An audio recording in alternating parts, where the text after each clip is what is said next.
আল্লাহ তুমি অদ্বিতীয়, আল্লাহ তুমি অতুলনীয়, আল্লাহ আল্লাহ তুমি অদ্বিতীয়, আল্লাহ তুমি অতুলনীয়, আল্লাহ তোমার মহিমা তুমি শুধু, তোমার মহিমা তুমি শুধু, মুদের কাছে তুমি সবচেয়ে প্রিয়, আল্লাহ আল্লাহ তুমি অদ্বিতীয়, আল্লাহ তুমি অতুলনীয়, আল্লাহ আল্লাহ তুমি অদ্বিতীয়, আল্লাহ তুমি অতুলনীয়, আল্লাহ সৃষ্টি তোমার এই পৃথিবীতে, তুমি তো বিরাজমান সবার মাঝে, সৃষ্টি তোমার এই পৃথিবীতে, তুমি তো বিরাজমান সবার মাঝে। এই বিশ্বাস নিয়ে সারাটি জীবন চলতে পারি যেন তোমার পথে, এই বিশ্বাস নিয়ে সারাটি জীবন চলতে পারি যেন তোমার পথে, চলতে গিয়ে তোমার পথে, চলতে গিয়ে তোমার পথে বাধা যদি আসে সাহস দিও, আল্লাহ আল্লাহ তুমি অদ্বিতীয়, আল্লাহ তুমি অতুলনীয়, আল্লাহ আল্লাহ তুমি অদ্বিতীয়, আল্লাহ তুমি অতুলনীয়, আল্লাহ তুমি তো রহিম তুমি রহমান, তুমি তো অসীম দয়াবান, তুমি তো রহিম তুমি রহমান, তুমি তো অসীম দয়াবান। এ ধরা সৃষ্টি করেছ তুমি, মোরা গাই তোমারি গুণগান। এ ধরা সৃষ্টি করেছ তুমি, মোরা গাই তোমারি গুণগান। তোমার রহমত চাই গো মোরা, তোমার রহমত চাই গো মোরা, এ নিয়তি কবুল করে নিও, আল্লাহ আল্লাহ তুমি অদ্বিতীয়, আল্লাহ তুমি অতুলনীয়, আল্লাহ আউযু বিল্লাহি মিনাশ শাইতানির রাজীম। বিসমিল্লাহির রাহমানির রাহিম। কুলিল্লাহুম্মা মালিকাল মুলকি তু'তিল মুলকা মান তাশা' ওয়া তানজি'ুল মুলকা মিম্মান তাশা' ওয়া তু'ইজ্জু মান তাশা' ওয়া তুযিল্লু মান তাশা' বিয়াদিকাল খায়র ইন্নাকা আলা কুল্লি শাইইন কাদির। তুলিদুল লাইলা ফিন নাহারি ওয়া তুলিজুন নাহারা ফিল লাইল وتخرج الحي من الميت وتخرج الميت من الحي وترزق من تشاء بغير حساب إن الله وملائكته يصلون على النبي يا أيها الذين آمنوا صلوا عليه وسلموا تسليما اللهم سيدنا مولانا محمد وعلى آل سيدنا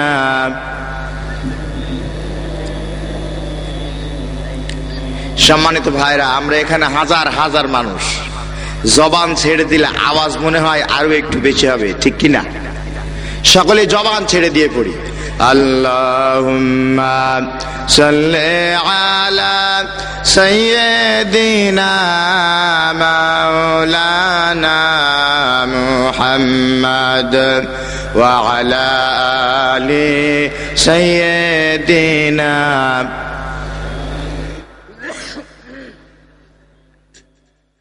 মদিনার বুলবুলি কেমনে তোমায় রই ভুলি, ও মদিনার বুলবুলি কেমনে তোমায় রই ভুলি। দিন কাটে আর রাত কাটে তোর বেদনার ফুল তুলি, কেমনে তোমায় রই ভুলি।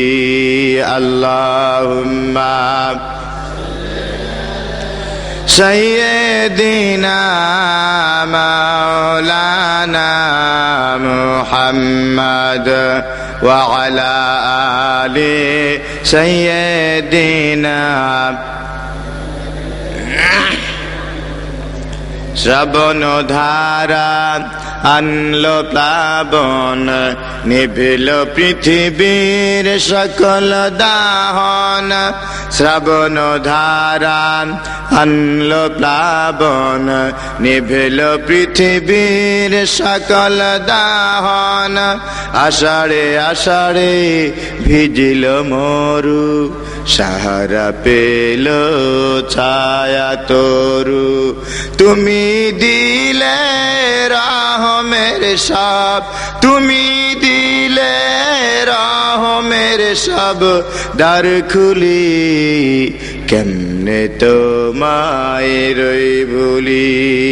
আল্লাহুম্মা সাইয়্যিদিনা মাওলানা ওয়া আলা আলি সাইয়্যিদিনা।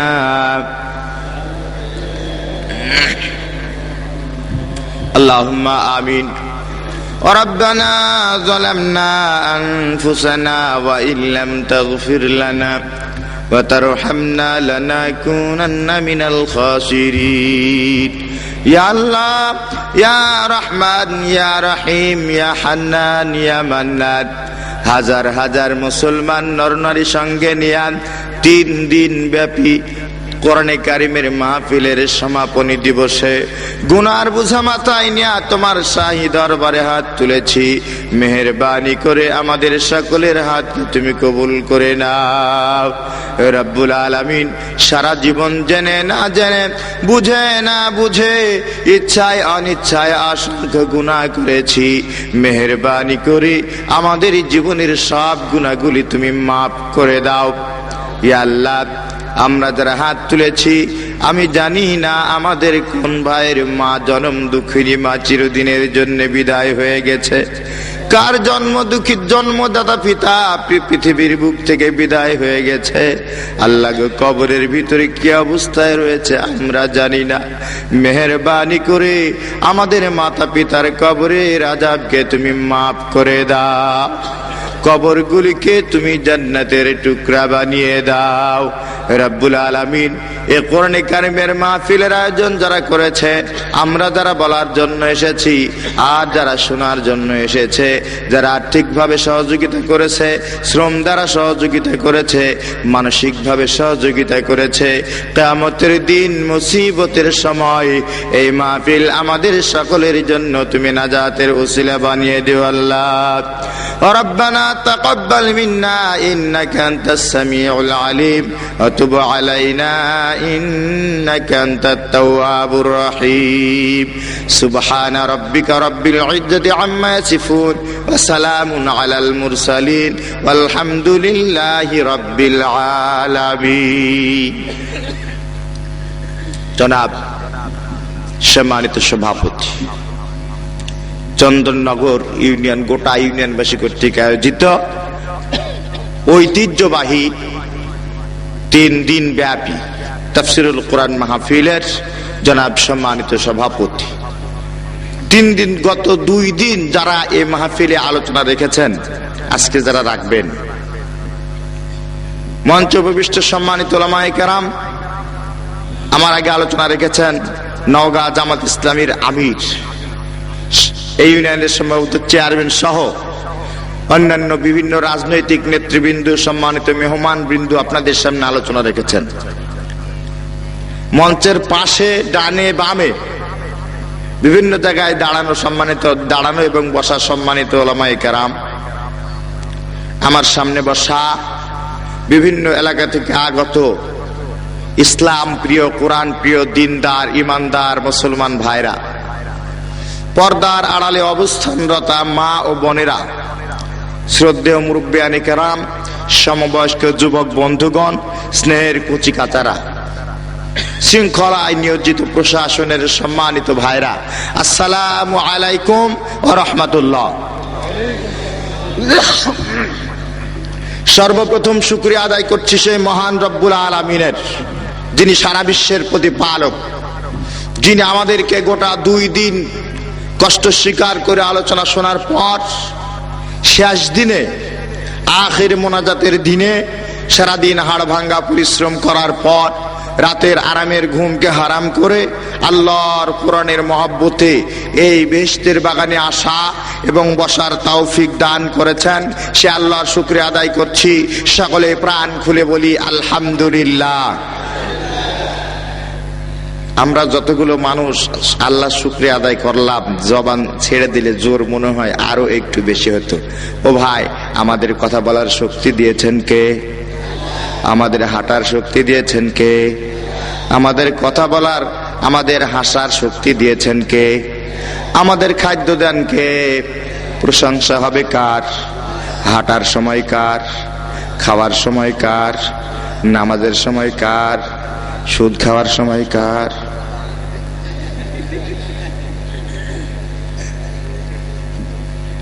আমি টেস্ট করলাম যে আপনারা জাতে মাতাল, একেবারে মাতাল না, মোটামুটি হিসাব নিকাশ আছে। আমরা জবান ছেড়ে দিয়ে আরেকবার আল্লাহ শুকর আদায় করবো, সকলে বলি আলহামদুলিল্লাহ। আলহামদুলিল্লাহ, এবার মোটামুটি হয়েছে।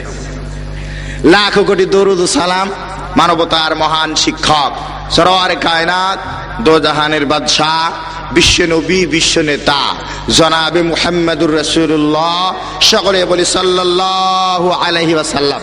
আমি আপনাদের সামনে পবিত্র কোরআনে কারিমের সূরা আলে ইমরান 3 নম্বর সূরা, এই সূরার 26-27 ছোট্ট ছোট্ট 2টি আয়াত তিলাওয়াত করেছি। এর উপরে আল্লাহ পাক যতদূর সম্ভব কথা বলার তৌফিক যেন দান করেন, সকলে বলে আমিন।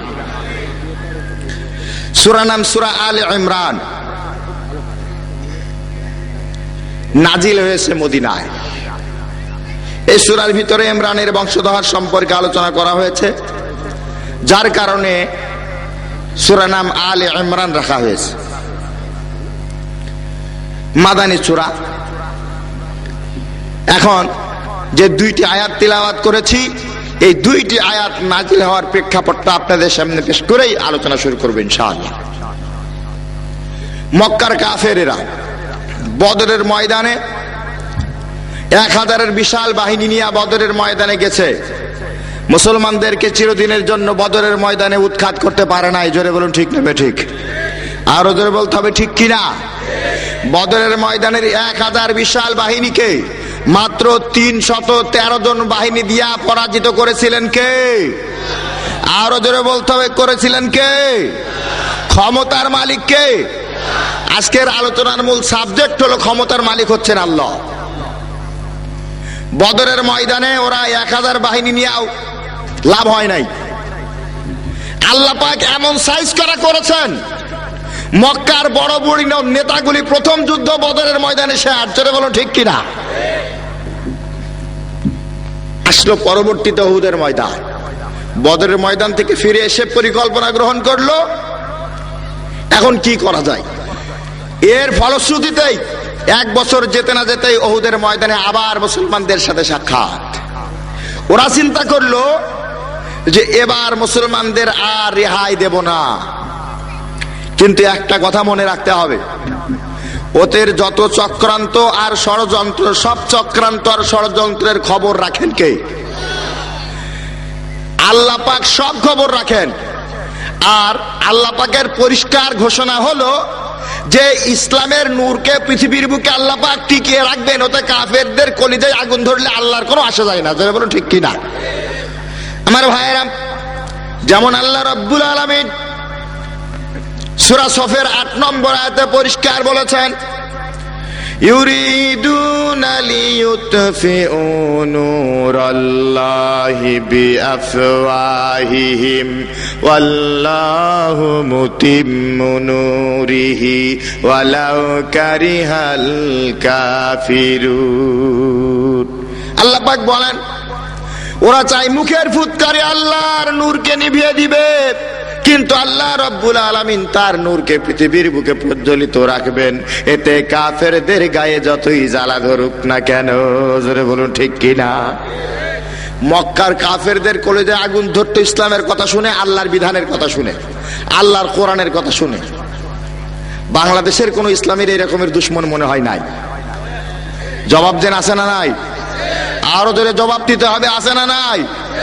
টেলিভিশনের পর্দায় লম্বা লম্বা কথা বলে বাংলাদেশের বুক থেকে কোরআনের আন্দোলন বন্ধ করে দিতে চাই এরকমের ইসলামের আবু জেহেল মার্কা দুশমন। ধরে বলুন বাংলাদেশে আছে কিনা? ভয় লাগে নাকি ভাইরা? বাংলাদেশের বুকে ধর্মীয় রাজনীতি বন্ধ করতে হবে এরকমের দাবি সরকারের কাছে করে এরকমের নাস্তিক। জোরে বলেন বাংলাদেশে আছে কিনা? এরপর উহুদের ময়দানেও সম্ভব হলো না, বাংলাদেশের বুকেও সম্ভব হবে। জোরে বলতে হবে সম্ভব হবে, জোরে বলতে হবে সম্ভব হবে। বাংলাদেশের সংবিধানে বলা হয়েছে আল্লাহর প্রতি পূর্ণ আস্থা ও বিশ্বাস। জোরে বলুন ঠিক কিনা। বাংলাদেশ যদি এদেশের বুকে ধর্ম নিরপেক্ষতাবাদের রাজনীতি চলতে পারে, ইসলামী রাজনীতি সাংবিধানিক ভাবে বৈধ বন্ধ করার ক্ষমতা কিয়ামত পর্যন্ত কারো হবে না। যারা বলেন ঠিক না ঠিক? সম্মানিত ভাইরা, এরপরে উহুদের ময়দান শেষ হলো। উহুদের ময়দানে যদিও মুসলমানেরা বিপর্যস্ত হয়েছেন, এরপর তারা মক্কায় ফিরে আসলো। ফিরে আসার পরে চিন্তা করলো যে আমরা মক্কার কুরাইশেরাই এতদিন একা একা পরিকল্পিত ভাবে মুসলমানদের বিরোধিতা করলাম, ওদেরকে শেষ করতে পারলাম না। অতএব এখন একা একা আর সম্ভব নয়, মুসলমানেরা শক্ত হয়ে গেছে, এখন একা একা সম্ভব নয়। তাহলে কি করতে হবে? আল্লাহ নবী মদিনা থেকে যে সকল ইহুদিদেরকে বহিষ্কার করেছিলেন তারা সহ ইসলামের চূড়ান্ত দুশমন আশেপাশে যারা ছিল সকলকে ঐক্যবদ্ধ করলো। ঐক্যবদ্ধ করে তার সে সময় একটা নাম দিয়েছিল, নামটা হচ্ছে সম্মিলিত জোট। কি নাম বললাম?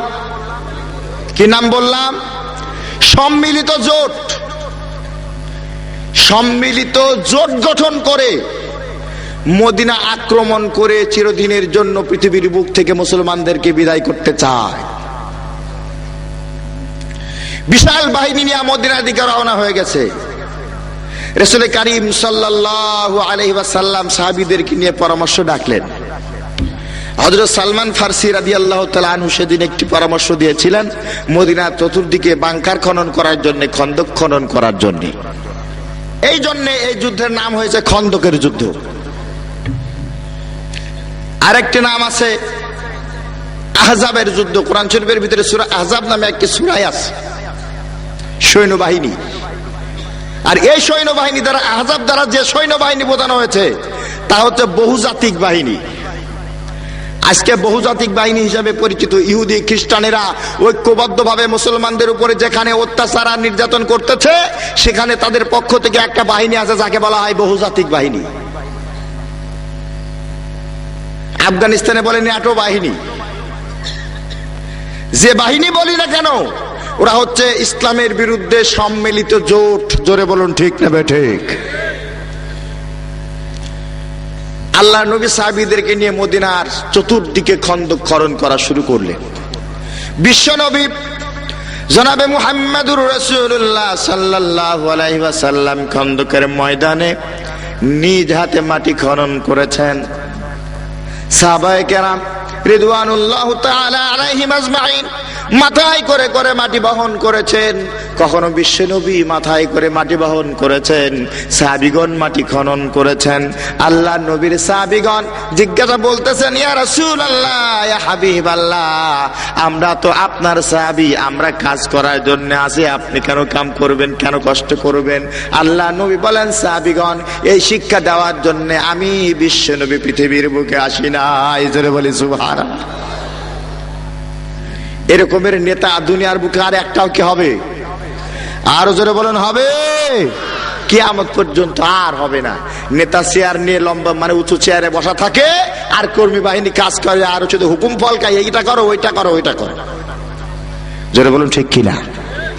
সাহাবীগণ মাটি খনন করতেছেন, সামনে একটা পাথর পড়েছে। আল্লাহ নবীর সাহাবী, একজন সাহাবী পাথরের উপর আঘাত করতেছেন, পাথর ভাঙার জন্য ভাঙতে পারেন না। সবাই মিলে চেষ্টা করে যখন কোনো কায়দায় ভাঙা গেল না, বিশ্ব নবীর দরবারে এসে সাহাবীগণ বলতেছেন, ইয়া রাসূলুল্লাহ, ইয়া হাবিবাল্লাহ, একটি বড় পাথর খন্দকের সময়, খনন করার সময় আমরা ভাঙতে পারি না। আল্লাহ নবী আস্তে আস্তে পাথরটির নিকটে এগিয়ে গেলেন, হাতে অস্ত্র উঠিয়ে নিলেন, এরপর আল্লাহর নাম করে পাথরের উপর একটি আঘাত করলেন। একটি টুকরা পাথরের কাছ থেকে ভেঙে বেরিয়ে গেল, আর ওই পাথর দিয়ে একেবারে আলোক ছটা বেরিয়ে গেল। জোরে বলি সুবহানাল্লাহ। আল্লাহ নবী আরেকটা আঘাত করলেন, আরেকবার আলো বের হয়ে গেল, আরেকটা আঘাত করলেন, আলো বের হয়ে গেল, পাথর ভেঙে টুকরা টুকরা হয়ে গেল। জোরে জোরে বলি সুবহানাল্লাহ। সাহাবীগণ জিজ্ঞাসা করেন, ইয়া রাসূলুল্লাহ, ইয়া হাবিবাল্লাহ, আপনি যখন পাথরের উপরে আঘাত করেছেন, পাথর থেকে তিনটি আঘাতে তিনটি আলো বের হলো, এই তিনটি আলো বের হওয়ার পিছনে কারণ কি? বিশ্বনবী বললেন, ও সাহাবীরা, তিনবার আলো বের হওয়ার পিছনে কারণ হলো আল্লাহ রাব্বুল আলামিন এই তিনটি আলো বের হওয়ার মাধ্যমে আল্লাহ পাক তিনটি দেশ বিজয়ের সুসংবাদ আমি বিশ্বনবীকে দিয়েছেন। জোরে বলে সুবহানাল্লাহ। আরো জোরে বলতে হবে আলহামদুলিল্লাহ। কোন তিনটি দেশ বিজয়ের সুসংবাদ দেওয়া হয়েছে? এক নম্বর, তৎকালীন পরাশক্তি হচ্ছে রোম। আজকের পৃথিবীর বুকে আমেরিকার সামনে কেউ মাথা উঁচু করে কথা বলতে পারে না। আমেরিকা যেমন পরাশক্তি, ফ্রান্স যেমন পরাশক্তি, রাশিয়া যেমন পরাশক্তি, সেই সময় রোম এবং পারস্য ছিল পৃথিবীর ভিতরে সবচাইতে শক্তিশালী দেশ, পরাশক্তি। আল্লাহ রাব্বুল আলামিন রোম, পারস্য এবং সিরিয়া এই তিনটি দেশ বিজয়ের সুসংবাদ এই তিনবার আলো বের হওয়ার মাধ্যমে দিয়েছেন। জোরে বলে সুবহানাল্লাহ। এই সংবাদ চতুর্দিকে ছড়িয়ে পড়ল। তখন কাফেরেরা উপহাস করতেছে যে যেই মানুষটা মক্কার বিশাল সেনাবাহিনীর ভয়ে মদিনাকে রক্ষা করার জন্য চতুর্দিকে খন্দক খনন করতেছে, সেই মানুষটা ওই স্বপ্ন দেখে। ওরা উপহাস করতেছে, কিন্তু ওই ক্ষমতা আমার আল্লাহর আছে না নাই? ক্ষমতার মালিক কে? রাজত্বের মালিক কে? আল্লাহ নাম জোরে বলতে হবে। আকাশের মালিক কে? জমিনের মালিক কে? আমার ভাইরা, সঙ্গে সঙ্গে আল্লাহ রাব্বুল আলামিন কোরআনে কারিমের আয়াত নাজিল করে দিলেন। আল্লাহ পাক বলেন, কুলিল্লাহুম্মা মালিকাল মুলকি তুতিল মুলকা মান তাশা ওয়া তানজিউল মুলকা মিম্মান তাশা وتعز من تشاء وتذل من تشاء بيدك الخير إنك على كل شيء قدير। আল্লাহ পাক বলেন, হে নবী আপনি বলুন, ক্ষমতার মালিক, রাজত্বের মালিক হলেন আল্লাহ। রাজত্বের মালিক কে? আরো জোরে কে? আকাশের মালিক আল্লাহ, জমিনের মালিক আল্লাহ। আকাশ এবং জমিনের ভিতরে যা কিছু রয়েছে সব কিছুর মালিক হলেন আল্লাহ। যারা বলেন ঠিক না বে ঠিক? সূরা মুলুকের 1 নম্বর আয়াতে আল্লাহ রাব্বুল আলামিন বলেন, তাবারাকাল্লাযী বিয়াদিহিল মুলকু ওয়া হুয়া আলা কুল্লি শাইইন কাদির। আল্লাহ রাব্বুল আলামিন বলেন, বরকতময় সেই মহান সত্তা যার মুঠোর ভিতরে রয়েছে রাজত্ব, আর তিনি হলেন সর্ববিষয়ে সর্বশক্তিমান। সর্ববিষয়ে সর্বশক্তিমান। তাহলে এখন প্রশ্ন আপনাদের কাছে একটা, তা হলো রাজত্বের মালিক যিনি, হুকুম তার চলবে না অন্যজনের চলবে? আরো জোরে বলুন, তার না অন্যজনের? আপনাদের গ্রামে ধরেন আব্দুর রহমান নামে একজন মানুষ আছে, গরিব মানুষ, চেয়ারম্যান সাহেবের পাশে বাড়ি, বাড়ির পাশে বাড়ি। চেয়ারম্যান সাহেব এসে বলতেছে, আব্দুর রহিম আমি তোমার বাড়ির পাশে চেয়ারম্যান, আমার শক্তি বেশি, টাকা পয়সা বেশি, আগামীকাল থেকে তোমার বাড়ি আমার কথা মতো চলবে। আচ্ছা আপনারা হলে কি মানবেন? আপনারা জোরে জবাব দেন, আপনারা হলে কি মানবেন নাকি? কারণ আমি যদি জন খাটি, যদি আমি 20 টাকা ইনকাম করি, ঝাল আর রুটি খাই, খেয়ে ঘুমাই, তাও আমি স্বাধীন। তোরে বলুন ঠিক কিনা? অতএব আমার বাড়িতে চেয়ারম্যান সাহেবের রাজত্ব চলতে পারে না। বাংলাদেশটা ছোট, ইন্ডিয়া বড়। ইন্ডিয়ার প্রধানমন্ত্রী যদি বাংলাদেশে এসে বলে, বাংলাদেশের প্রধানমন্ত্রীকে, আমি তো পাশের বড় দেশ, তোমার দেশে আগামীকাল থেকে আমার দেশের সংবিধান মোতাবেক চলবে, বাংলাদেশের প্রধান উপদেষ্টাকে মানবে নাকি? যারা বলেন মানবে নাকি? বাংলাদেশের প্রধান উপদেষ্টা যদি মেনে নেয়, আপনারা মানবেন নাকি? কারণ আমাদের দেশ, ভারতের সরকারকে শাসন করার ক্ষমতা আমরা দেব।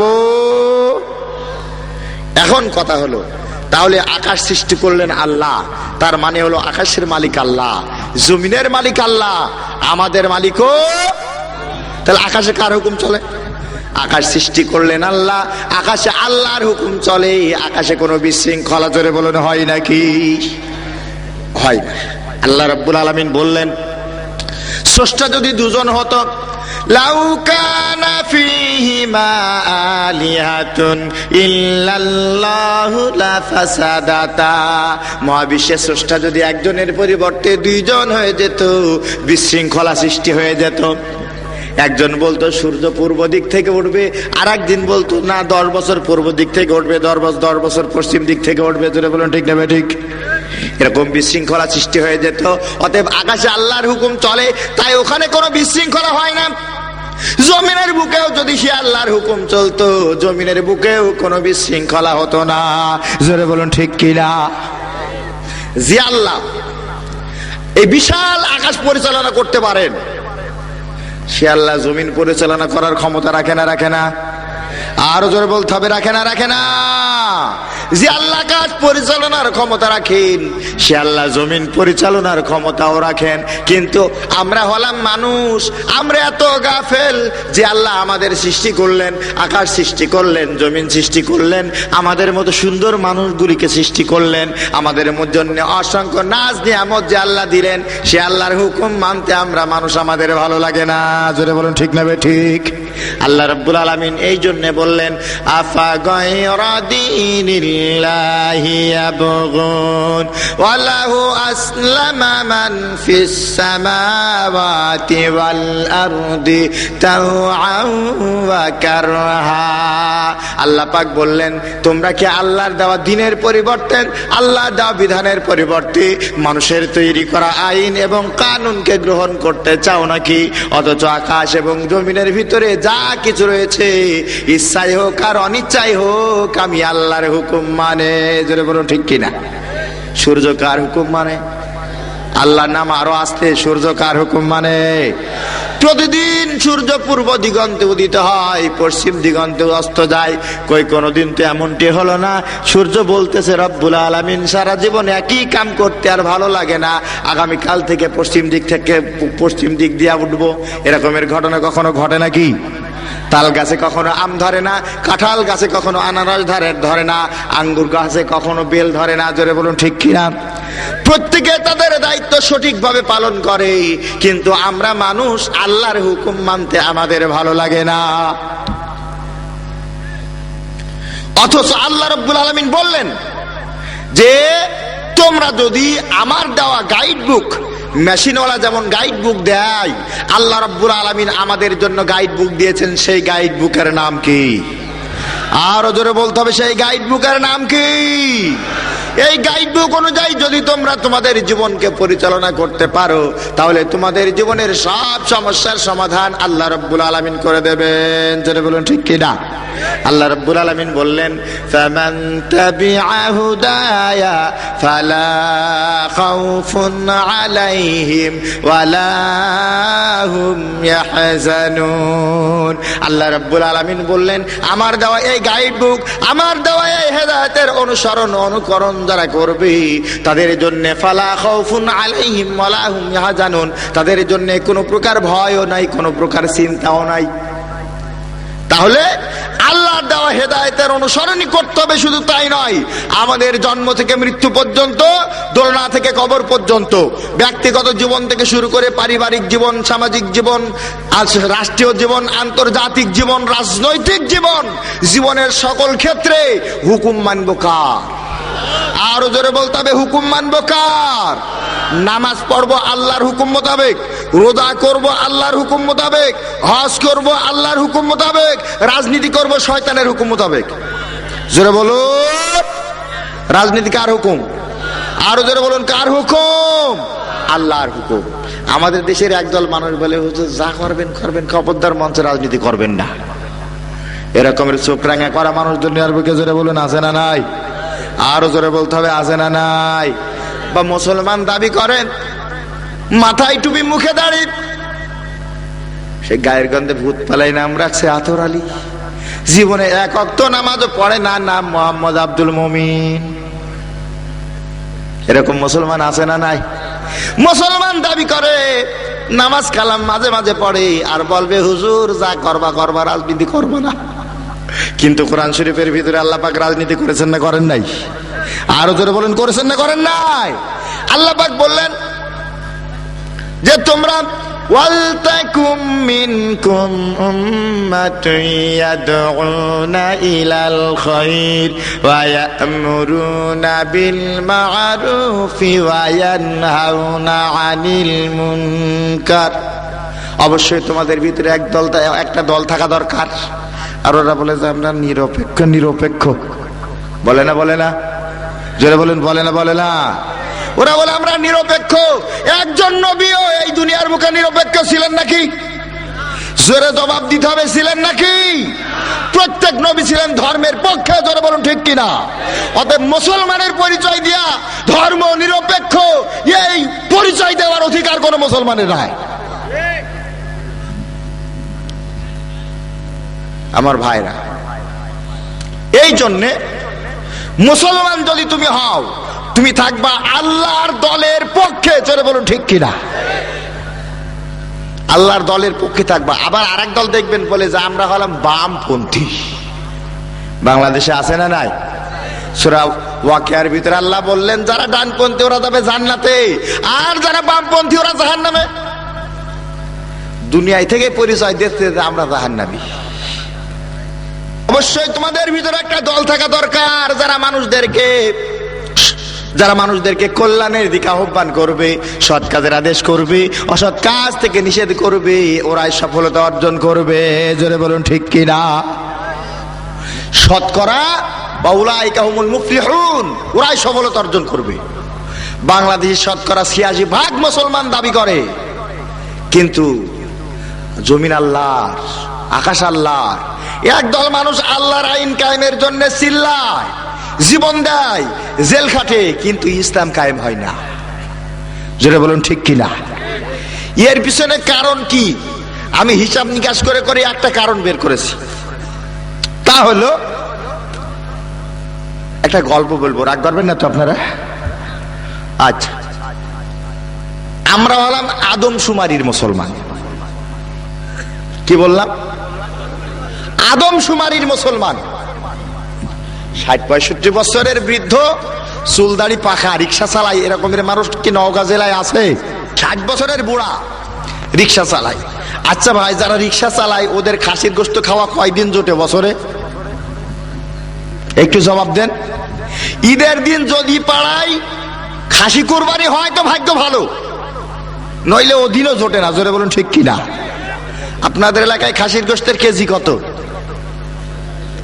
৩০০ টাকা। ৩০০ টাকা খাসির কেজি। এখন ৬০ বছরের বুড়া, খাসির গোশত অনেকদিন খাওয়া হয়,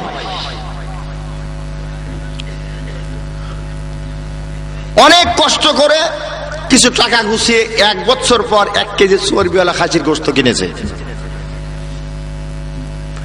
বাড়ি গিয়ে বৌমাকে ডাক দেয়া বলতেছে, বৌমা অনেকদিন তো খাসির গোশত খাওয়া হয়নি, খুব সুন্দর করে রান্না করো, খুব সুন্দর করে রান্না করবে, আমি নদী থেকে গোসল করে আসতেছি, আজকে মজা মজা করে খাবো।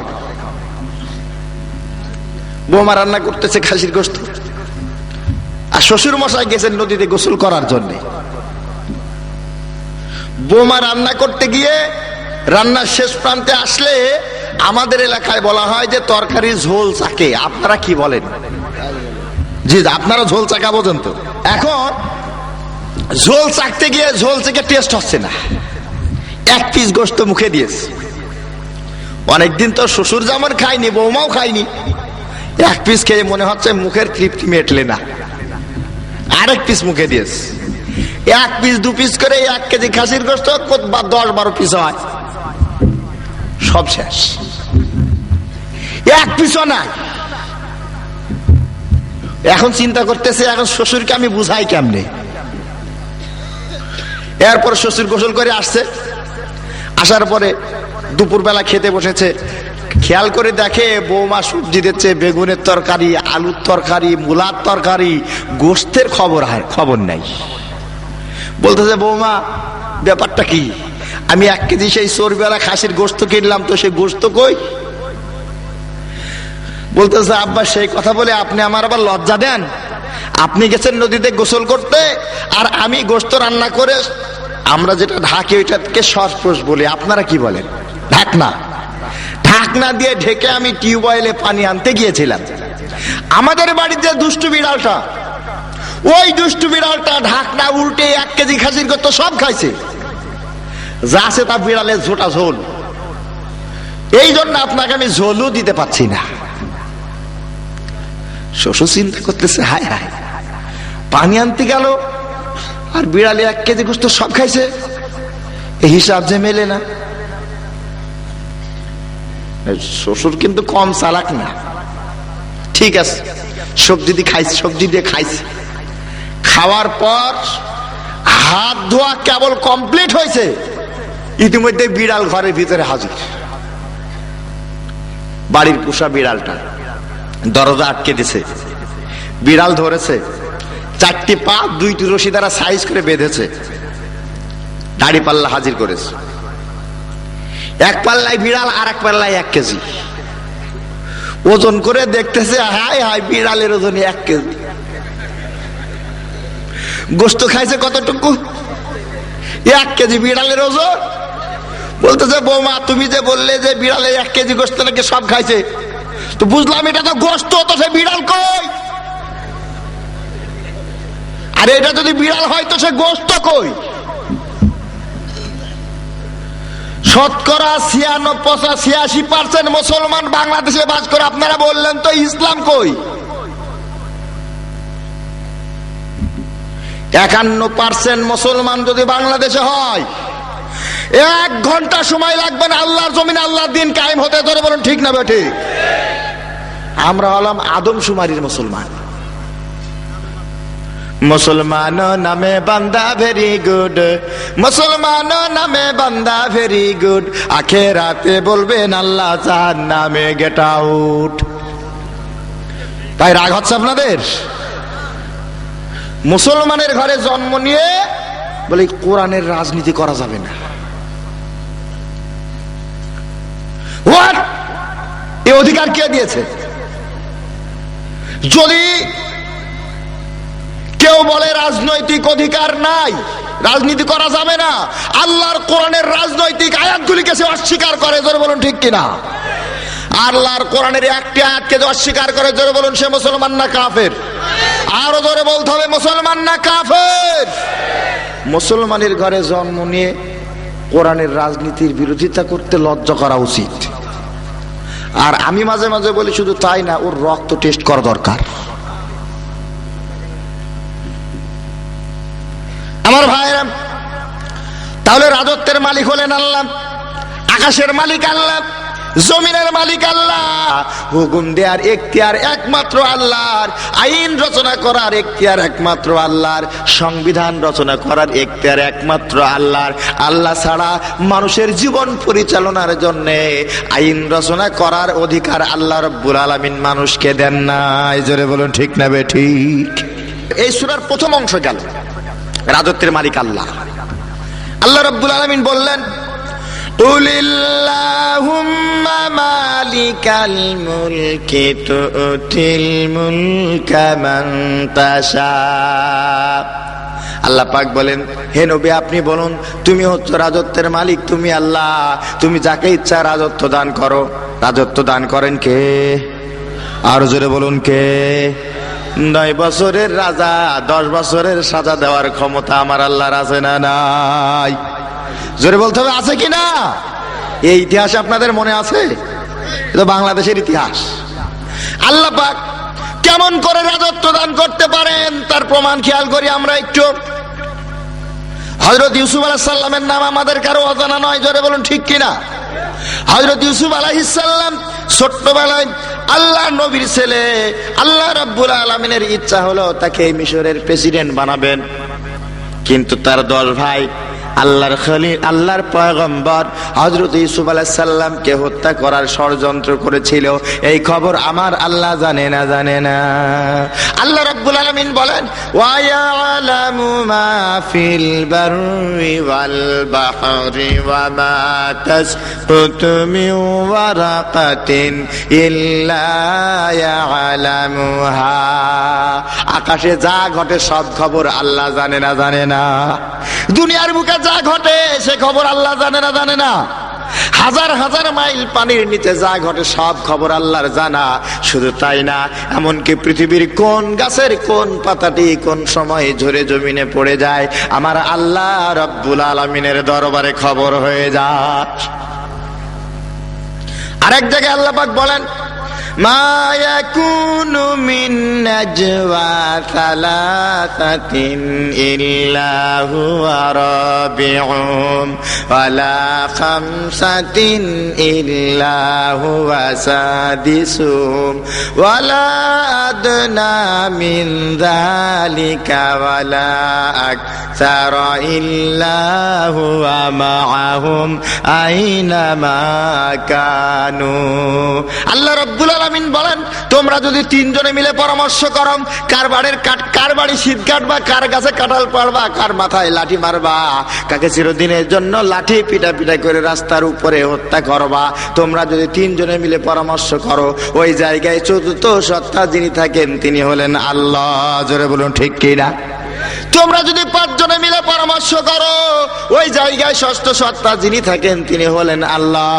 তোমরা যদি এর চাইতে কম হও, এর চাইতে বেশি হও, বান্দা মনে রাখো তুমি আছো যেখানে, আল্লাহ রাব্বুল আলামিনের চক্ষুকে তুমি কখনো ফাঁকি দিতে পারবা না।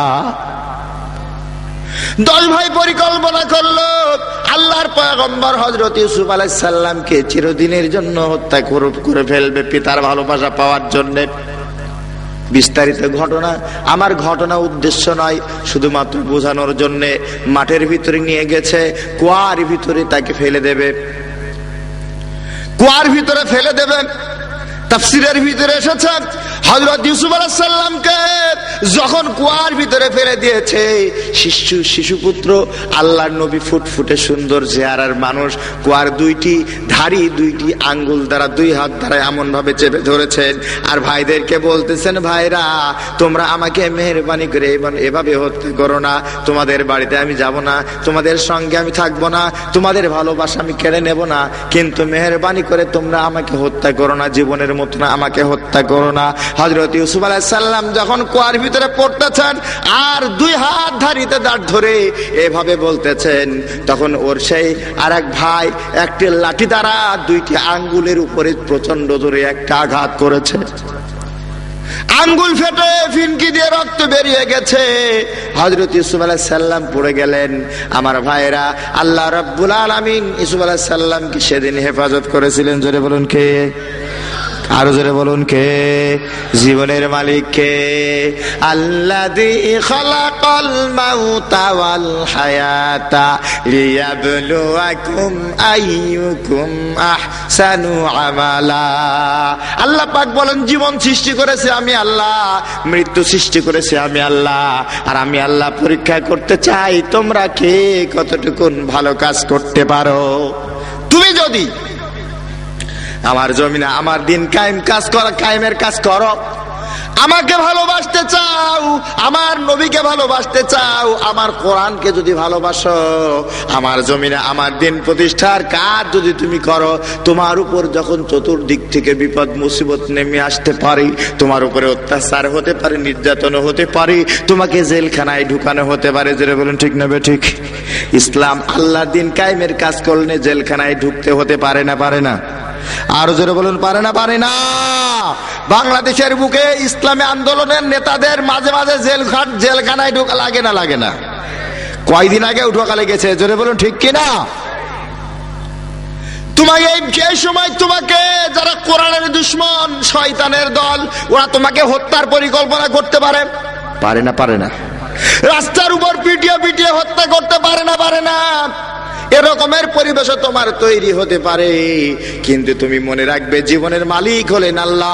আল্লাহ তোমার যদি মরার সময় হাজির না হয়, তোমার যদি মৃত্যুর সময় সে হাজির না হয়, সেই সময় তোমার মৃত্যুর সময় যদি হাজির না হয়, সারা দুনিয়ার সমস্ত শক্তি যদি তোমাকে হত্যা করার পরিকল্পনা করে, হত্যা করার ক্ষমতা আছে নাকি? হযরত ইউসুফ আলাইহিস সালামকে ওরা হত্যা করার জন্য কোথায় ফেলেছিল? কুয়ার ভিতরে ফেললাম। ওরা মনে করলো এটা একটা মরণ কুয়া, কিন্তু এটা তো আসলে মরণ কুয়া নয়, এটা হচ্ছে ক্ষমতার মসনদে বসার জন্য একটা সিঁড়ি। জোরে বলুন ঠিক না ঠিক? এটা জোরে বলে সুবহানাল্লাহ। আল্লাহ রাব্বুল আলামিন তার কুদরতি ক্ষমতা দিয়া ওই সিঁড়ি দিয়া ওই যে সেই মিশরের দিকে কিনে নিয়ে গেল, এক বণিকেরা কুড়িয়ে নিয়ে গেল, মিশরের বাজারে বিক্রি করলো। আমার আল্লাহ রাব্বুল আলামিন মিশরে নেওয়ার পর হযরত ইউসুফ আলাইহিস সালামকে মিশরের প্রেসিডেন্ট বানিয়ে দিয়েছেন। জোরে বলে সুবহানাল্লাহ। আর একটা উদাহরণ আমার ভাইরা, বিশ্বনবী জনাবে মুহাম্মদুর রাসূলুল্লাহ সাল্লাল্লাহু আলাইহি ওয়াসাল্লামকে মক্কার 24 জন নেতা দারুন নদওয়ার বৈঠকে পরিকল্পনা করতেছে আখির জামানার পয়গম্বরকে হত্যা করে চিরদিনের জন্য বিদায় করে দেবে।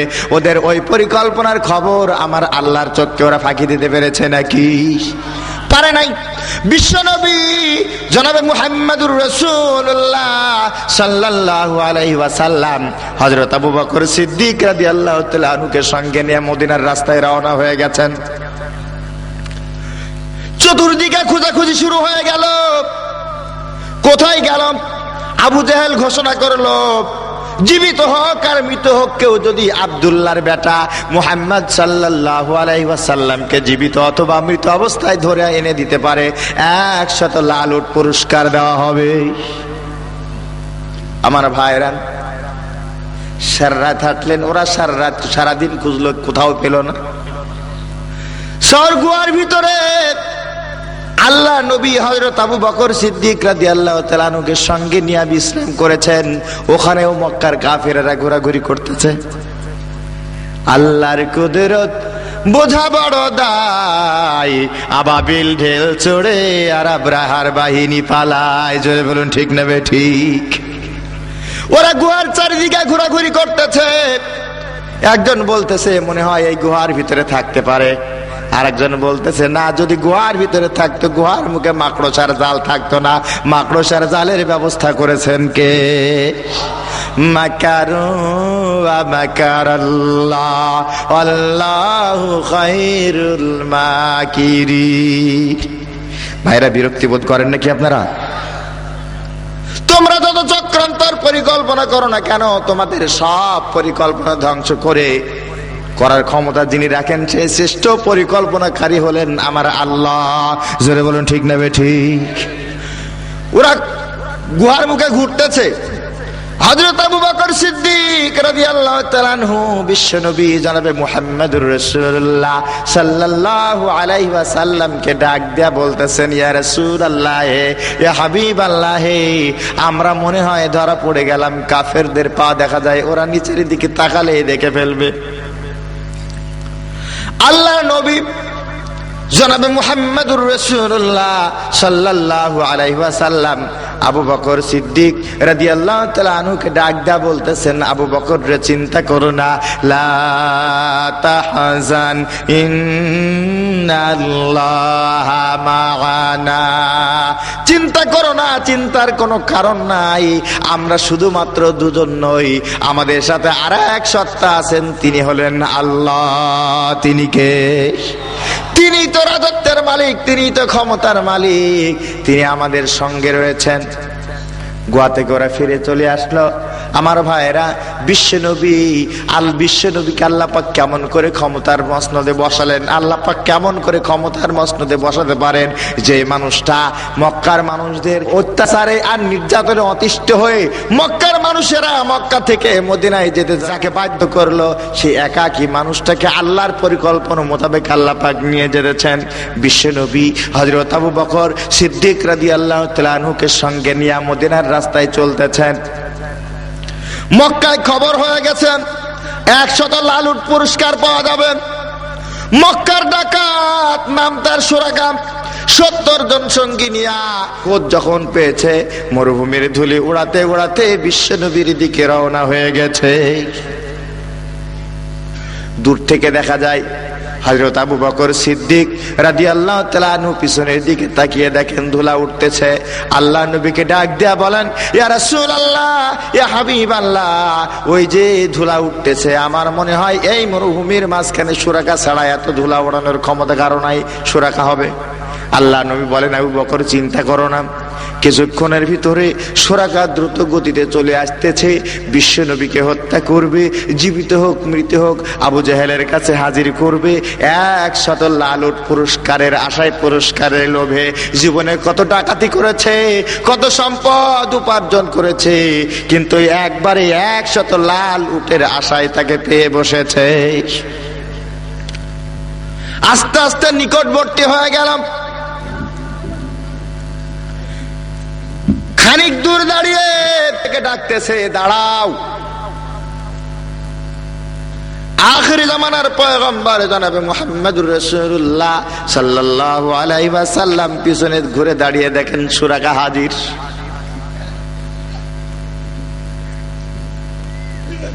আল্লাহ নবী দাঁড়িয়ে আছেন। সুরাকা বলতেছে, তোমরা কারা? বলেন, আমি আখিরি জামানার পয়গম্বর আমার মুহাম্মদ রাসূলুল্লাহ, সকলে বলি সাল্লাল্লাহু আলাইহি ওয়াসাল্লাম। সুরাকার এবার 100 উটের নেশা পেয়ে বসেছে ঘোড়া দাবড়ানোর জন্য। ঘোড়ার উপর যখন চাবুক মেরেছে তরবারি হাতে নিয়ে, এক পা থেকে 2 পা ঘোড়া যাওয়ার পর ঘোড়ার 4টি পা মাটির ভিতরে দাবতে শুরু করেছে। জোরে বলতে হবে সুবহানাল্লাহ। এই ক্ষমতার মালিক কে? আমার ভাইরা, সুরাকার যখন ঘোড়ার 4টি পাও দাবতে শুরু করেছে, সুরাকা কান্না শুকাতে শুরু করে দিয়েছে। ডাক দেয়া বলতেছে, গো আব্দুল্লাহর বেটা মুহাম্মদ সাল্লাল্লাহু আলাইহি ওয়াসাল্লাম, আমি বুঝতে পেরেছি আপনি আল্লাহর নবী, কোনো সন্দেহ নাই। আপনি আমাকে মাফ করে দেন। আল্লাহ রাব্বুল আলামিনের কাছে দোয়া করেন, আল্লাহ যেন আমাকে জীবনে বাঁচিয়ে দেন, আপনার কোনো ক্ষতি করব না। দয়ার নবী, মায়ার নবী আল্লাহর কাছে দোয়া করেন, রব্বুল আলামিন সুরাকা মাপ চাই, তোমার কাছে ক্ষমা চাই, অপরাধ করবে না, ভুল স্বীকার করেছে। আল্লাহ গো, সুরাকাকে তুমি মাফ করে দাও। আল্লাহ নবীর দোয়া কবুল হয়ে গেল। সুরাকার ঘোড়ার 4টি পা উপরে উঠে গেছে। যেই ঘোড়ার 4টি পা উপরে উঠে গেছে, আবারও শয়তানি চেপে বসেছে। জোরে জোরে বলে নাউজুবিল্লাহ। আবার ঘোড়ার উপরে যখন চাবুক মেরেছে, আর একটি পা আগানোর জন্য যখন ঘোড়া পা উঠিয়েছে, ঘোড়ার 4টি পাও আবার জমিনের ভিতরে গেড়ে গেছে। দ্বিতীয়বার যখন গেড়ে গেছে, আবার কান্নাকাটি শুরু করেছে। ডাক দেয়া বলতেছে, গো আব্দুল্লাহর বেটা মুহাম্মদ সাল্লাল্লাহু আলাইহি ওয়াসাল্লাম, আপনি আমাকে মাফ করেন, আল্লাহর কাছে দোয়া করেন, আমি অন্যায় করেছি, অপরাধ করেছি। আপনি যদি দোয়া করেন আল্লাহর দরবারে দোয়া কবুল হবে, আমি আপনার কোনো ক্ষতি করব না, আমি এখান থেকে ফিরে যাব। আবার আল্লাহ নবী দোয়া করলেন, রব্বুল আলামিন সুরাকার জন্য তোমার দরবারে দোয়া করি, সুরাকা নিজের ভুল বুঝতে পেরেছে, আমার কাছে মাপ চেয়েছে, আল্লাহ গো মেহেরবানি করে সুরাকাকে তুমি মাফ করে দাও। দোয়া কবুল হয়ে গেল। সুরাকার 4টি পাও, ঘোড়ার 4টি পাও উপরে উঠে গেল। আবার শয়তানি চেপে বসেছে। জোরে বলি নাউজুবিল্লাহ।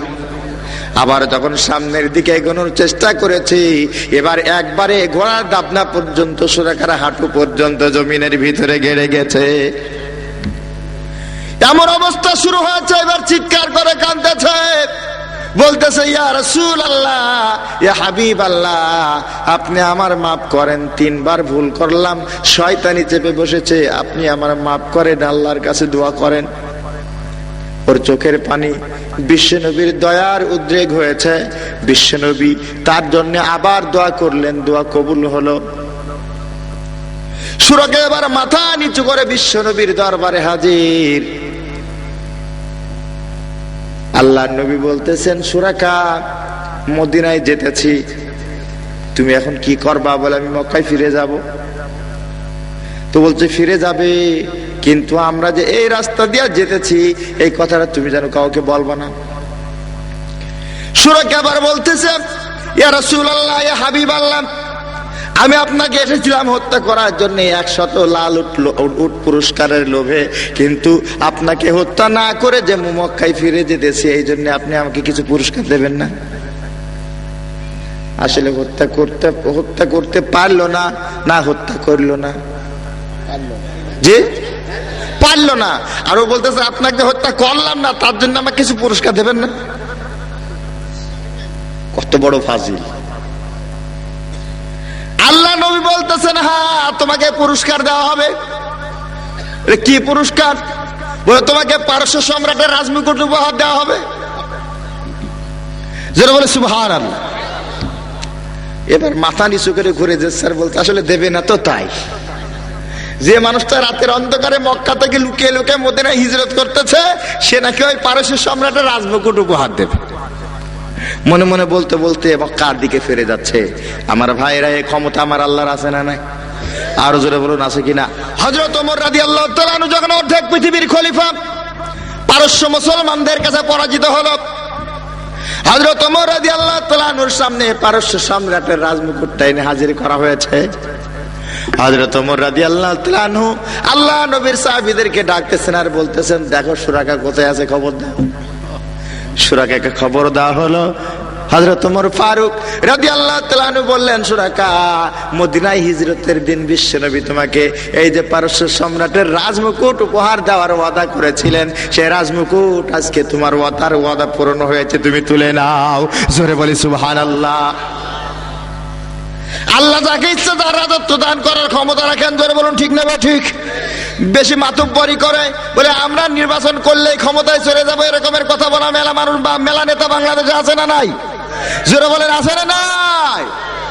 1 ঘন্টার ভিতরে রাস্তার ফকিরকে আল্লাহ পাক বাদশা বানাতে পারেন। আবার বিরাট রাজপ্রাসাদের মালিককে 1 মিনিটের ভিতরে আল্লাহ পাক কানে ধরে রাস্তার ফকির বানাতে পারেন। যারা বলেন ঠিক না ঠিক? বিশ্বনবী মদিনায় প্রবেশ করলেন, রাতের অন্ধকারে মক্কা থেকে বের হতে হলো। আর মদিনায় প্রবেশ করার পর আল্লাহ রাব্বুল আলামিন বিশ্বনবীকে মদিনার প্রেসিডেন্ট বানিয়ে দিয়েছেন। জোরে বলি সুবহানাল্লাহ। ওরা বিশ্বনবীকে হত্যা করতে চায়, আর আল্লাহ রাব্বুল আলামিন বিশ্বনবীকে মদিনার প্রেসিডেন্ট বানালেন। আল্লাহ রাব্বুল আলামিন বলেন, কুলিল্লাহুম্মা মালিকাল মুলকি তুতিল মুলকা মান তাশা ওয়া তানজিউল মুলকা মিম্মান তাশা। এরপর আল্লাহ পাক বলেন, যাকে ইচ্ছা রাজত্ব থেকে নামান, যার কাছ থেকে ইচ্ছা রাজত্ব ছিনিয়ে নেন। এই ক্ষমতার মালিককে আল্লাহ যাকে ইচ্ছা রাজত্ব দেন, যার কাছে ইচ্ছা করেন রাজত্ব ছিনিয়ে নেন। কেমন করে ছিনিয়ে নেন? হযরত ইব্রাহিম আলাইহিস সালাম নমরুদের দরবারে দাওয়াত দিয়েছেন, লা ইলাহা ইল্লাল্লাহ। নমরুদ বলতেছে, আনা রাব্বুকুমুল আলা, আমি ছাড়া আর কোন রব আছে বলে আমার জানা নাই। হযরত ইব্রাহিম আলাইহিস সালামকে নমরুদ ডাক দেয়া বলতেছে, ইব্রাহিম তুমি যে রবের পরিচয় দাও, তুমি যে রবের ইবাদত করো, তুমি যে রবের কথা বলো, সেই রবের পরিচয় কি? হযরত ইব্রাহিম আলাইহিস সালাম বলতেছেন, নমরুদ রে, আমার রব হচ্ছেন তিনি যিনি আমাকে বাঁচাতেও পারেন, যিনি আমাকে মারতেও পারেন। নমরুদ বলতেছে, ইব্রাহিম আমিও বাঁচাতে পারি, আমিও মারতে পারি। জোরে জোরে বলি নাউজুবিল্লাহ। ক্বালা আনা উহী ওয়া উমীত, আমিও বাঁচাতে পারি, আমিও মারতে পারি। তো ইব্রাহিম আলাইহিস সালাম বলছেন, কেমনে? জল্লাদকে ডাকদা বলতেছে, কয়েদখানা থেকে, জেলখানা থেকে 2 জন কয়েদিকে বের করে নিয়ে আসো। 2 জনকে বের করা হলো। বলে একজনকে হত্যা করো, আরেকজনকে ছেড়ে দাও। একজনকে হত্যা করে আরেকজনকে ছেড়ে দিয়া বলতেছে, ইব্রাহিম দেখো, একজনকে মারলাম, আরেকজনকে বাঁচালাম। জোরে বলে নাউজুবিল্লাহ। হযরত ইব্রাহিম আলাইহিস সালাম বলতেছেন, ভালো করে শুনে রাখো নমরুদরা, فإن الله يأتي بالشمس من المشرق فأت بها من المغرب فبهت الذي كفر। আমার আল্লাহ প্রতিদিন সূর্যকে পূর্ব দিগন্ত থেকে উদিত করেন। তুমি কেমন রবে একটি দিনের জন্য সূর্যকে পশ্চিম দিক থেকে উঠাও? ক্ষমতা আছে? যারা বলেন ক্ষমতা আছে। ফাবুহিত আল্লাযী কাফার, আল্লাহ বলেন সঙ্গে সঙ্গে কাফেরটা হতভম্ব হয়ে গেছে। ও তখন চিন্তা করলাম, কোন যুক্তিতে পারবো না। সেবার নিজের পরিকল্পনা করতেছে, বলতেছে, ইব্রাহিম বুঝতে পেরেছি তোমার সাথে যুক্তিতে আমি যখন পারবো না, তোমার আল্লাহকে হত্যা করা ছাড়া আমার কোনো রাস্তা নাই। জোরে বলি নাউজুবিল্লাহ। আরো জোরে বলি নাউজুবিল্লাহ। হযরত ইব্রাহিম আলাইহিস সালাম হাসতেছেন, হায় হায় পাগলে কয় কি করে হত্যা করবাম? একটা যানবাহন তৈরি করলো কাঠ দ্বারা, 4 কোণায় 4টা বড় বড় পাখি বেঁধে দিয়েছে। এরপরে উপরে গোশতের টুকরা ঝুলিয়ে দিয়েছে। পাখি গোশতের টুকরা উপরের দিকে দেখে, উপরের দিকে যায়। নমরুদ তার সঙ্গী নিয়ে মাঝখানে বসা, অনেক উপরে উঠেছে, হয়তো 2 মাইল 3 মাইল উপরে উঠে সঙ্গীকে বলতেছে, উপরের দিকে তীর মারো, নমরুদের আল্লাহর খতম করো। জোরে বলি নাউজুবিল্লাহ। উপরে তীর মেরেছে। আল্লাহ রাব্বুল আলামিন ফেরেশতাদেরকে ডাক দেয়া বলেন, ফেরেশতারা তীর ধর, রক্ত মাখা নমরুদের কাছে ছেড়ে দে। রক্ত মাখা তীর এসে নমরুদের কাছে হাজির। নমরুদ মহাকুটি, ইব্রাহিমের আল্লাহ খতম। দুনিয়ায় ফিরে এসে বলতেছি, ইব্রাহিম তুমি যে আল্লাহর পরিচয় দাও, ওই আল্লাহর আমি শেষ করে এসেছি। ইব্রাহিম আলাইহিস সালাম বলতেছেন, নমরুদ রে, আমার আল্লাহকে কখনো মারা যায় না। জোরে বলে সুবহানাল্লাহ। বলছে, এখনো তোমার বিশ্বাস হয় না? দেখো এখনো রক্ত মাখা। আমার ভাইরা, যখন ইব্রাহিম আলাইহিস সালামকে বুঝাইতে পারে না, বলতেছে ইব্রাহিম তাহলে তোমার আল্লাহর সৈন্যবাহিনীর সাথে এবার আমি যুদ্ধ করব। আচ্ছা, আপনাদের এলাকায় ওই যখন মৃত্যুর সময় হয় উইয়ের কি গজায়? আপনাদের এলাকায় গজায়? মরণের সময় হলে উইয়ের পাখা গজায় না? নমরুদের পাখা গজাইছে। বলতেছে ইব্রাহিম তোমার আল্লাহর সৈন্যবাহিনীর সাথে যুদ্ধ করব। দিনক্ষণ ঠিক করা হলো, যুদ্ধের ময়দান ঠিক করা হলো। যুদ্ধের দিনক্ষণ ঠিক করার পর ইব্রাহিম আলাইহিস সালাম যুদ্ধের ময়দানে নমরুদ্দার হাজারের বিশাল বাহিনী নিয়ে যুদ্ধের ময়দানে গিয়ে হাজির। ইব্রাহিম আলাইহিস সালাম একা গেছেন। নমরুদ বলতেছে ইব্রাহিম রে, ইব্রাহিম আল্লাহর পয়গম্বর, তোমার আল্লাহর সৈন্যবাহিনী কই? হযরত ইব্রাহিম আলাইহিস সালাম ডাক দিয়ে বলেন, নমরুদ রে কিছুক্ষণ সময় অপেক্ষা করো, আমার আল্লাহর সৈন্যবাহিনী কিছুক্ষণের ভিতরে হাজির হয়ে যাবে। জোরে বলে সুবহানাল্লাহ। কথাবার্তা চলতেছে, এক ল্যাংড়া মশা আল্লাহ রাব্বুল আলামিনের দরবারে গিয়ে হাজির হয়ে গেছে। বলতেছে আল্লাহ গো, আমি ডানা ভাঙা এক মশা, আমি তো জীবনে কিছুই করতে পারলাম না। আমার মনের বড় ইচ্ছা হলো আপনার দুশমন ইব্রাহিমের দুশমন নমরুদকে খতম করার অধিকারটুকু মেহেরবানি করে আমারে দেন। আল্লাহ বলছেন যা, তোকে মশা বাহিনীর জেনারেল বানিয়ে দিলাম। জোরে বলে সুবহানাল্লাহ। মশার বাহিনী যুদ্ধের ময়দানের দিকে হাজির হয়ে গেছে। কিছুক্ষণ পর নমরুদ তাকিয়ে দেখে আকাশের ঈশান কোণে কালো মেঘের মতো কি যেন ভেসে আসতেছে। কিছুক্ষণের ভিতরে ময়দান একেবারে পরিপূর্ণ হয়ে গেছে। আমার ভাইরা, একটা মানুষের দেহে একটা, দুইটা, তিনটা মশা বসতে পারে, হয়তো বা 2 হাত দ্বারা ঠেকানো যায়, কিন্তু কোন মানুষের দেহে একসাথে যদি কমপক্ষে 50টা মশা বসে, 2 হাত দিয়ে মারা যায় নাকি? চলে বলুন, মারা যায়। ওর অবস্থা কি হবে একটু চিন্তা করেন।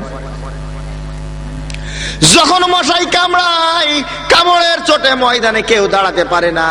ঘোড়া দৌড় মারে, হাতি দৌড় মারে, মানুষ দৌড় মারে। ঘোড়ার পায়ের নিচে, হাতির পায়ের নিচে মানুষের একটা মাথা যদি পড়ে, হাতি যদি দৌড় মারে, ওর তো চাপ দেওয়ার দরকার নাই, শুধু হেঁটে গেলেই একেবারে চাপ লাগলে ফটাস করে একটা শব্দ হবে, জায়গায় শেষ। যেটা বলেন ঠিক নেবে ঠিক। নমরুদের বাহিনী খতম। কোন রকম যুদ্ধের ময়দান থেকে নমরুদ পালিয়ে জীবন বাঁচিয়ে বাড়ি গিয়ে হাজির হলো। ডাকদা দরজার কাছে যেতে স্ত্রীকে ডাকদা বলতেছে, স্ত্রীকে তাড়াতাড়ি দরজা খোলো, ঘরের ভিতরে ঢুকবো। স্ত্রী ডাকদা বলতেছে, স্বামী হে যুদ্ধের ময়দানের খবর কি? বলে মশা।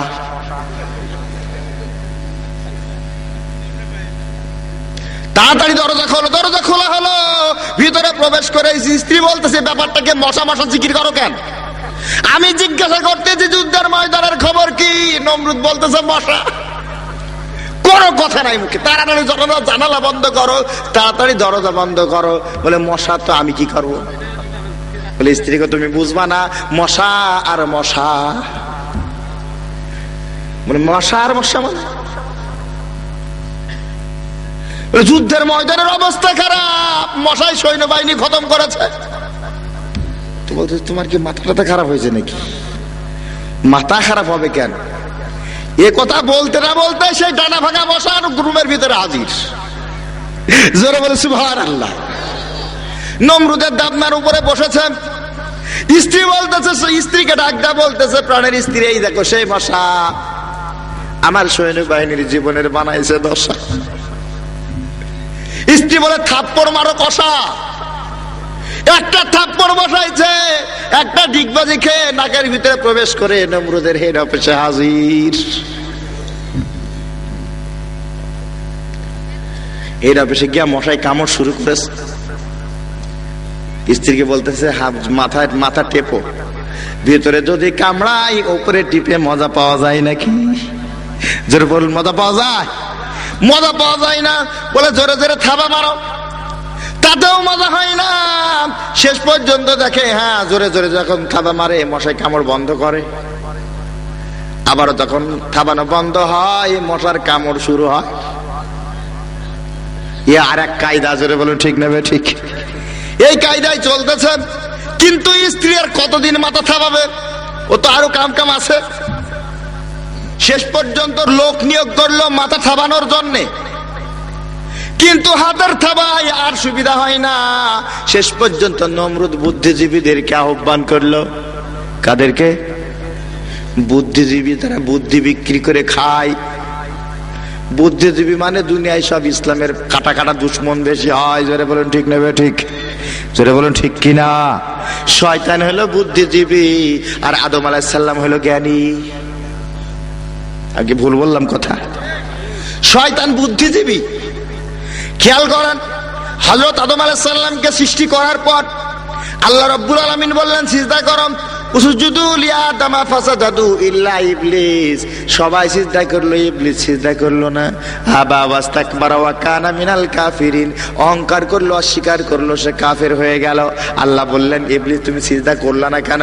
ও বলতেছে আমি হলাম আগুনের তৈরি, আগুনের গতি ঊর্ধ্বমুখী, আদম মাটির তৈরি, মাটির মুখে মাটির গতি নিম্নমুখী, ঊর্ধ্বমুখী। আগুন কখনো নিম্নমুখী, মাটির কাছে মাথা নত করতে পারে না। ওর যুক্তি ঠিক না ভুল? যুক্তি ঠিক। আগুন উপরের দিকে যায়, ও হইল যুক্তিবাদী বুদ্ধিজীবী। আদম আলাইহিস সালামকে আল্লাহ পাক জান্নাতের ভিতরে রাখলেন, বললেন সব গাছের ফল খাবা, ওই গাছটার নিকটে যাবা না। হুকুম কার? ওই গাছের ফল আদম আলাইহিস সালাম খাইছেন না খান নাই? আল্লাহ পাক জিজ্ঞাসা করলেন আদম ওই নিষিদ্ধ গাছের ফল খাইছো কেন? আদম আলাইহিস সালাম তো এরকমের বুদ্ধি দিতে পারতেন। রব্বুল আলামিন জান্নাতের ভিতরে সব নাজ নিয়ামত তুমি দিয়েছো, কিন্তু এমন একটা গাছ কেন লাগাইছো যে এই গাছের ফল খাওয়া যাবে না? এরকমের কথা আদম আলাইহিস সালাম বলেছেন নাকি? তিনি ছিলেন জ্ঞানী। জ্ঞানী মানুষের বুদ্ধি হলো, জ্ঞানী মানুষের চরিত্র হলো, যখন কোন শক্তিধর মহাশক্তিধর আল্লাহর কাছে ভুল হয়ে যায়, আল্লাহর কাছে ক্ষমা প্রার্থনা করা। জোরে বলুন ঠিক কিনা। আদম আলাইহিস সালাম আল্লাহর কাছে দোয়া করলেন, রব্বানা যালামনা আনফুসানা ওয়া ইন লাম তাগফির লানা ওয়া তারহামনা লানাকুনান্না মিনাল খাসিরিন। আদম আলাইহিস সালাম দোয়া করলেন, রব্বানা, হে আমার রব, আমি নিজের উপরে জুলুম করেছি, আল্লাহ তুমি আমারে মাফ করে দাও। তুমি যদি মাফ না করো আমি ক্ষতিগ্রস্তদের মধ্যে শামিল হয়ে যাব। নমরুদ বুদ্ধিজীবীদের হাজির করলো, বুদ্ধিজীবীদেরকে বলতেছে কি করা যায় আমার মাথার ব্যাপারে, তোমরা একটা সিদ্ধান্ত দাও। সকলে মিলে পরামর্শ করতেছে, যদি কাঠের তৈরি কোনো অস্ত্র দ্বারা আঘাত করা যায় মাথা ফেটে যাবে, লোহা দ্বারা যদি মাথা আঘাত করা যায় তাও মাথা ফেটে যাবে। একটা জিনিস দ্বারা যদি আমরা অস্ত্র বানাই, দেখতে খুব মানাই, কাজেও খুব মানাই, তার নাম জুতো স্যান্ডেলের পানাই। চামড়ার তৈরি, মাথাও ফাটবে না, কাজও হবে। চামড়ার তৈরি পানাই, ওইটা দিয়া, ওই জিনিসটা দিয়া এবার নমরুদের জন্য তো আঘাত করার জিনিস বানাই, যাকে ইচ্ছা লাঞ্ছিত করেন। আবু জেহেলকে মক্কার মানুষেরা বলতো আবুল হাকাম জ্ঞানীর পিতা। কোরআনের সাথে দুশমনি করার কারণে, কোরআনের সাথে গাদ্দারি করার কারণে, আল্লাহর সাথে গাদ্দারি করার কারণে যার নাম জ্ঞানীর পিতা তার নাম আবু জেহেল মূর্খের পিতা হয়ে গেছে। সেটা বলো ঠিক নেবে ঠিক। আমার ভাইরা, তাহলে এই কোরআনের সাথে সম্পর্ক গড়ি আমরা আমাদের সম্মান বাড়াতে চাই না? চাই না? সবাই বাড়াতে চাই। কারা কারা বাড়াতে চাই হাত উঠাবো, একটু স্লোগান দেন।